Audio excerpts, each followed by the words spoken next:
two main goals that I wanted to share with you guys today are talking a little bit about the review of science of reading, especially with the hype of reading success plans. I'm hoping that some of the things that I can share with you today will help with that, so we can kind of debrief on that at the end. And then I really wanted to review the format of the Missouri Learning Standards. So in essence, the biggest revelation I had with, in education, it seems we do these pendulums, right? And teachers are like, here we go again. You've heard it.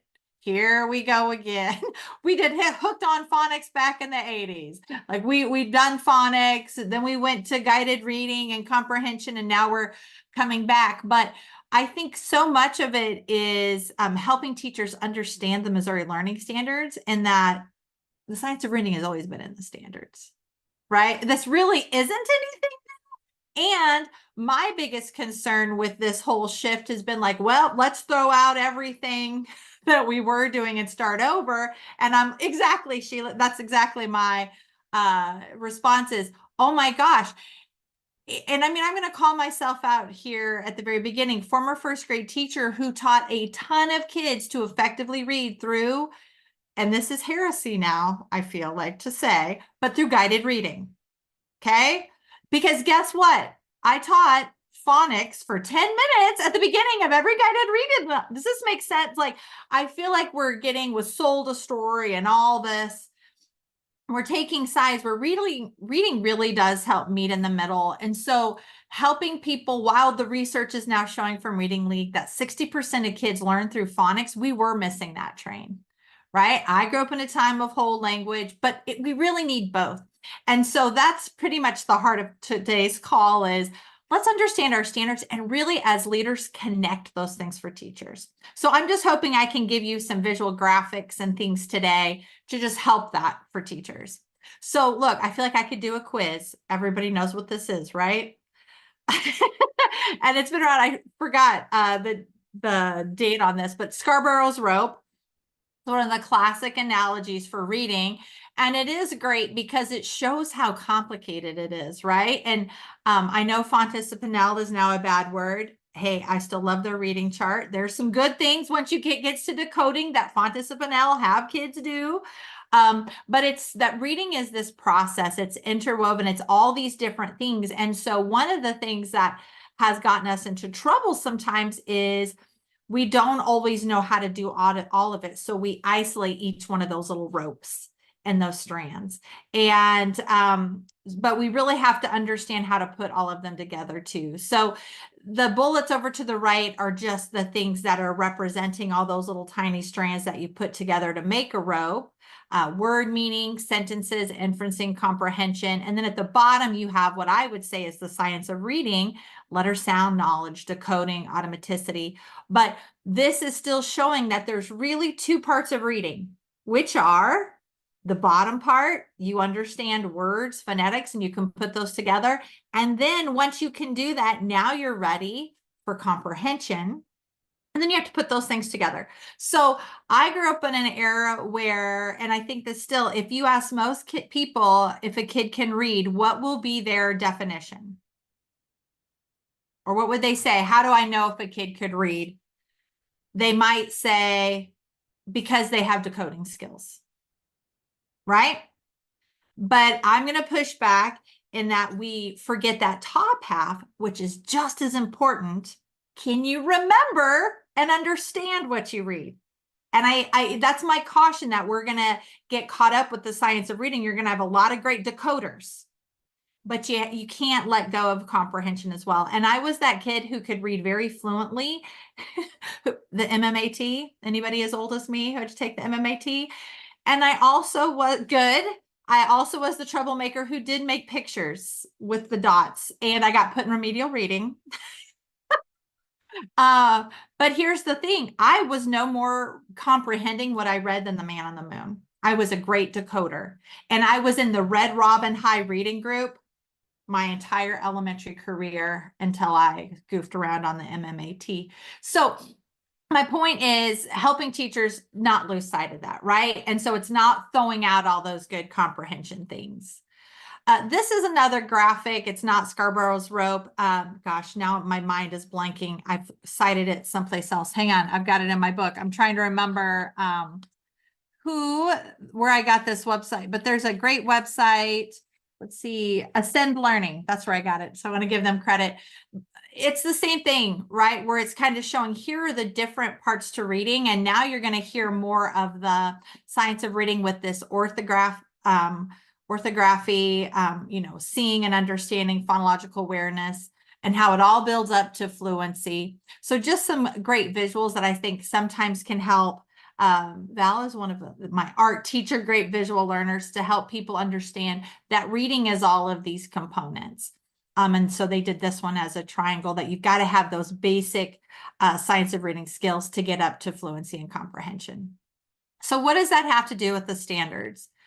Anybody on this call start teaching and not even know we were supposed to teach to the standards besides me? Hopefully, thank you, Val. Good. I'm glad some of you got the memo, but I think sometimes we aren't always clear with teachers and helping them know, hey, we throw a resource at them, right? Or a book, and they're not always, aware that really what we're supposed to be teaching the standards, and that then even if they do know the standards, sometimes you're not really given the time to understand the different parts of it and how it builds. So I pulled out here, if you would pull out the standard document and those main strand headings, here's what you find. R1A, which is comprehension. But R1A is saying that kids need to be able to comprehend in nonfiction and fiction. This throws your teachers off sometimes, right? Because they'll see inferencing in R1A, and then they'll see it again in R2A and again in R3B. Why are there 3 standards, right, that have to do with inferencing? But it's important to understand in R1A, this is talking about comprehension in both genres through really reading aloud. It's saying you have to understand in general that when you comprehend, kids can do it through reading aloud, speaking and listening, right? That you're modeling that entire rote process. That's what R1A is. Then it says kids need to have vocabulary, which is context clues, but it's also reading to make meaning and understanding that. R1C, they make connections, which kids are pretty good. It's all about them, right? They're constantly making text to self, text to text, or text to world connections. Then it has reading comprehension. I left it off here. Reading foundations in there. R3B is all comprehension. And then you've got the digital media pulled in. But I think, look, all these strands have to do with comprehension, except for reading independently, which really means a kid can't comprehend on their own without that. But when we think about this complicated rote process and how do we teach all of it, you do have to teach each strand. We have to pull it out and just teach kids letter sounds. But to me, what R1A is really talking about is you have to model that entire process through read alouds. So this is going to be my shameless plug, even to older students. How many times have you ever heard teachers say, oh my gosh, my kids are so low, I can't get to on grade level things? Yes, you can through read alouds. And read alouds are a great way to model the rigor of comprehension questions kids should be able to ask and to get in that vocabulary. I think I wish I could cite it, but if a kid read 20 minutes a day, they would have 1 million new vocabulary words a year. Reading aloud is huge. And when you think about the discrepancy of kids, are there some kids who walk through your doors who didn't have any bedtime read alouds by the time they get to kindergarten? And then are there some whose mom and dad read to them every night? So think about if you get 1 million words for 20 minutes, the discrepancy. That's why we have trouble with readers, right? Honestly, because they come with you or to you with this lack of vocabulary and scaffolding and schema. So read alouds are one of the best ways to get that information in. Sorry, soapbox, but even 5 to 10 minutes of read alouds can help activate that for kids. And if you have a group of 5th graders who can't read on grade level, can the teacher read on grade level text and ask comprehension questions And the kids get it? Yes. And it's like, remember, I have two sets of twins, but when the first set was like 14 months, I remember giving them 3-step direction and they did it. They could barely talk, right? But our listening comprehension is always much higher. So reminding teachers that that's the way that you get that rigor in, but that's how you're modeling that entire process, because kids need to constantly see how all those little strands of the rope go together, and you can do that through read alouds. So here was something exciting I wanted to show you. I'm proud of, and you can bring me down a notch. You don't think it's as exciting. But what I wanted to do for educators was show them over here on the dark blue. These are those main strands in the standards, but how they build. So, and then Val made this look pretty. So I can't say I made it, but she made it look pretty for me here. But on the left hand, it's those codes. And the reason I think this is important is because I'm trying to show teachers where the science of reading and that progression, right? It's like stair steps. So, because I feel like with reading success plans, one of the biggest things I see is sometimes teachers still are struggling with, where do I scaffold kids? Or sometimes I'll see that the goal is on comprehension, but really the problem is still phonics, right? So I'm trying to help them see how it builds. So R1A and B, the first thing is you're working on comprehension and speaking and listening. Then you can start working on print awareness. Once kids have an idea of print, then you can work on hearing the sounds, right? Does this make sense? It's a stair step. Then once they understand sounds, now you're ready to put those sounds with the letter and start forming phonics. When kids get proficient at that, they should be ready to work on fluency. Once you are fluent, now you should technically be able to read independently on grade level, hopefully. And then once you can do that, now you're ready to independently do those comprehension standards in the in your MLS. So how I feel like this chart could be helpful would be if I have a kid who I feel like has phonics but still isn't reading on grade level, then it gives me a place to know that maybe I really need to work on fluency. I'm going to pause for a second. Thoughts or question about this chart? What do you think? Could it be helpful, or do you envision being able to use it a different way with teachers? Or am I excited for nothing? Yeah, I think it's great, and it really gives a good visual of how it builds. I think the other thing though is to be careful that we're not isolating and only working on one thing at a time, that Right. these things do still have to come together, because if you wait until the very end to work on comprehension, then you're going to have the same issue, just a lot of really good word callers. Exactly. And that's a great point. I think that's where I keep going on read alouds and modeling that whole process. But my hope is that sometimes as a teacher, especially when you teach first grade, I could maybe scaffold as low as kindergarten, and then I had no idea what to do with kids. Right. So that's my hope, is that this could at least help teachers with a continuum of where might I look, and then dive in to those specific letter strategies, right? So really what I'm trying to do here is connect the standards to all that great training they're getting in letters. Is now you've got the code right here. So in that success plan what Missouri standard you're really working on, but now dive into the specific strategies within that strand. That's probably what that kid needs the most support on. But you're right. And that's why I'm a guided reading fan, is because at the end of the day, I want you to be working on the entire process, not just that isolated skill. You've got to be putting it all together. And I think they need to be on their level text and have that book in front of them every single day to be putting it together. Any other comments or thoughts about this? Okay, I will move on. So I'm going to skip over that. I just wanted to show you some other, again, I got most of these resources from Ascend Learning. Sheila, I know you guys have our product, so I'm going to send you a lot of these graphics right after. For those of you who have our ELA map book, we updated a new version with a lot of these things, but we also have in a digital packet. So I'll send it to those of you on the call just so you have it. But I really like some of these graphics because again, I was the first grade teacher who wasn't taught how to teach kids to read. I know more about it now that I'm out of the classroom, which is criminal.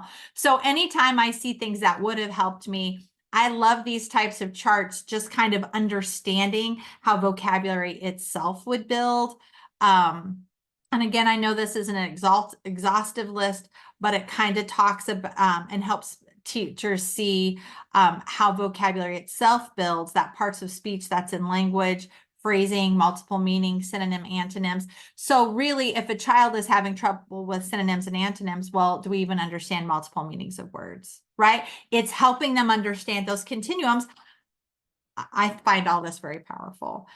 So the other thing that we've done is we've taken, I know that in letters, Moats has specific explicit, vocabulary strategy. So we try to just put it in a pretty chart, but helping teachers again with, well, how do I teach vocabulary? And so this was, again, showing her vocabulary is very much in the standards. And here's the strategy that we would use from Moats on how to do that. Pronounce the word, write it, and read it. Tell them what it means. Use a student-friendly definition. I'm thinking Freyer model here, non-example example. Say more about the word. Use it several times. Ask questions about the words that can be answered yes or no, and elicit word use by students. So again, just trying to be, I think the more explicit and we can put things in form like this, where it's right in front of teachers to help guide them on what should I do when I have a new word is helpful.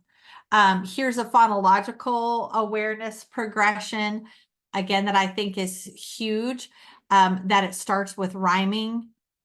Can you hear the rhyme? Which one does, which one doesn't? Can you produce it? Syllable blending, phoneme blending, and then you can manipulate these. Each one of these is a standard in reading foundations, and it's written in this order. But I love this visual that it shows. That's why you start with rhyming, right? So if I have a kid who can't manipulate, ch from at yet, then I need to go back to phoneme blending, right? And just simple at. Just makes sense. I think it's just powerful for teachers to understand that our standards were written in this progression. I think these visuals just really lay it out. But when a kid can't get it, how do I know what to go back and do? I think is very helpful. Fluency, I think this one sometimes gets left off of we have this gap of, okay, they have phonics, now let's just get them into reading independently, and helping teachers even having ideas of what fluency is and strategies beyond that of how do we practice it through rereading multiple reads.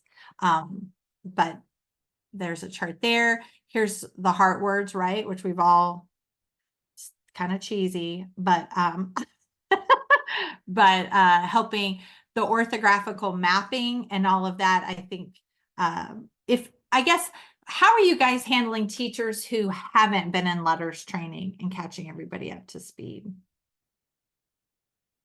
Random question. We're a small district, so we actually have all classroom teachers either on year 1 or year 2, but I know that we're probably rare in that. That's amazing. And I think so kudos to you guys. I don't think it's rare because they've helped so many people get opportunities, and my smaller districts like you really are trying to train everybody. And I think aren't some colleges starting to do it as well? But then I wonder, as you get turnover and as people leave, how do we maintain the training? Right? These skills. Sheila, were you going to say something? Well, we have 6 teachers per grade level, and we have about half of ours have been through as far as K3. But we've also had the turnover issue. Some that have been through training are no longer here, and so we're still doing that. But we have an instructional coach for each building, so our instructional coaches have gone through training. So we're trying to kind of fill some of those gaps in the meantime until everybody's been trained, but also just having conversations within those grade level teams and bringing that back. Okay, how does this fit with what we're already doing? and what adjustments need to be made. Yeah. So that, I think that's a great practice to have it within your collaborative teams. So, Julie, even with everybody being trained now, getting them used to having those conversations. So as they get new people in to train, because I just think there's a huge learning curve with all of these things. And that's what I worry about, is as they don't provide that training anymore, and that's why I'm hoping some of these resources will be really helpful, so you can catch people up to speed. Because I think so much of it is just the foundational understanding that we should have gotten in college. Like, why are we getting it now? Right. And then this is the last little progression with comprehension that I think is great too, on if, inferencing and great predictions is really high up. And in order to do that, you've got to have great content knowledge. In order to have content knowledge, you have to make connections. Like, I just like how it shows these skill levels, because sometimes I feel like we have a kid who struggles with inferencing. And so what do? We say it slower and louder. The same way, where what these charts are trying to help show you is, hey, maybe they're not ready for that. So maybe you need to go back and work on schema a little bit more, because maybe they're not making connections, right? Or maybe they don't know. You can't get to main idea and details until you really understand how to sequence. So again, I think this is just high level, trying to help your teacher see each one of these vocab sequencing is a standard. Your standards build upon each other to try to get to mastery of higher level ones. And I think sometimes teachers just aren't aware of that. So what does all of this mean? And I'm sure you guys have done this since your in-letters training, but that we need a systematic phonics program, at least K through 2. I know a lot of people are looking at it K through 5, because you've got struggling readers there as well. And so I think where this comes in is, with the reading approved list and all of that, there are things that aren't on that list that are still good, but just helping make sure that whatever resource you choose does have a systematic phonics program. But we also need to be teaching comprehension. And the main goal of this call is I wanted to make sure people know the science of reading is within your standards. It always has been. But I think one of the best things we can do for teachers now is to show them how all of the strategies they're learning are in the standards, and some of these visual vertical progressions of how you fit with the read alouds, and that we don't just, Sheila, you hit the nail on the head to me, of work on these isolated science of reading skills and not get the whole picture of reading. I want to show you really quickly, and I will put this in the chat, but all of the things that I just talked about today, some of these vertical progressions and these charts we've made to help. We even included there are some tiny districts that don't have money to buy new resources. There are free skill sequences. So we've provided that for people, because that's a crime if you don't have money and your teachers need that. But we've really tried to put a lot of that informational stuff in here that if you are concerned with turnover, that I think a lot of this could really be helpful for teachers just to take it and go with it, but really ties in the things they're getting in letters with the standards. We also added this. Today I was really focusing on writing, or reading, but even writing progressions. This developmental writing, because guess what? I didn't understand that letter strands were okay. Right. Like, I thought some kids, like, what's your problem? There is a progression of writing as well. So we have that for teachers, and then just some cited resources. So that is what I'm going to leave you with on the call today. So I'm going to put that in the chat. So it was fast and furious, but I hope it was a little bit helpful. Any questions or comments? Let's see, make sure you can open that. Hang on, that didn't go to the right thing. Let me try again. As I'm doing that, any questions or comments?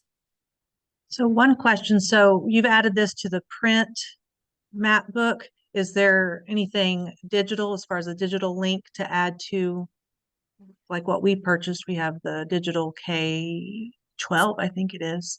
So I'm going to send you, what we've done is we've just put these a lot of these additions were for the hard copy book, with the exception digitally, every reading foundation mat has updated strategies in it from letters. So when your teachers click on vocab now, it's going to have that stuff in it. Okay. But for the book, we have pulled out these vertical progressions, so you'll just have it. But I'm having trouble getting the PDF version here. So just give me a minute. But so you'll have more than what's in that packet, Sheila, is that for people who are our digital users, we really revised all of our reading foundation and writing to make sure those letter strategies are embedded right with it, because we want to teach, I really want teachers to see the connection, because I'm afraid they're going to think it's one more thing.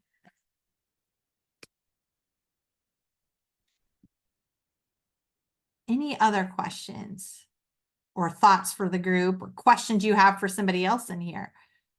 Let me see if this works. Okay, I'm going to try this, see if this link is better.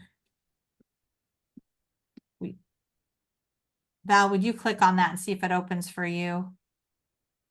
Yep, You got it? Okay. It did, and it does. Okay, perfect. So that's my parting thing for this call, is just that you would have these progressions that would hopefully help. And you can feel free to print those off hard copy too.